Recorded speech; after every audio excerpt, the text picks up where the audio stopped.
I got started with poetry and spoken word when I was 11. My grandmother and my aunt were very adamant about me kind of breaking out of my shell, and so they put me in these competitions, and I read a poem that the bishop of my church wrote. Kind of boosted my confidence a little bit, helped me kind of write out my emotions.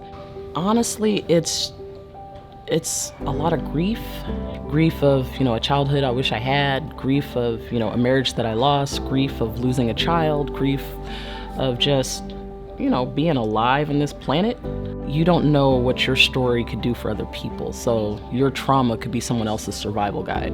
And so that's kind of what my poetry is to me, and I hope to others, is, a survival guide. Meetings and lies. The biggest part is the fear.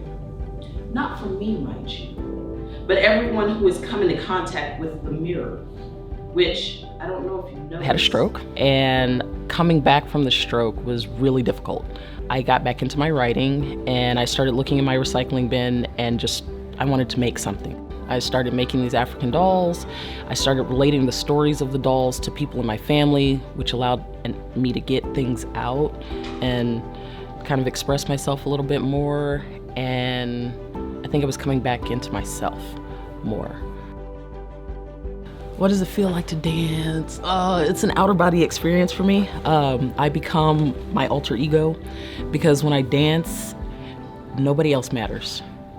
And I can really look at and nurture and care for Janelle. Like, I connect with who I want to be in the future. I connect with my surroundings, I connect with nature, and it's like one of these things where I just feel like cared for and cradled and loved, and it's just through movement.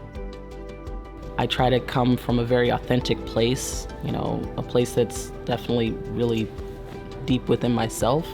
I really want to share with others that they too can break out of their shells and be authentic and do that in whatever form makes them happy. Like, for me, it was poetry and dance and teaching others and my paintings and my dolls. It's a lot, but it's what keeps me going. And I hope that in a way, by me doing all of these things, that it can help others find their voice, and find their authentic self.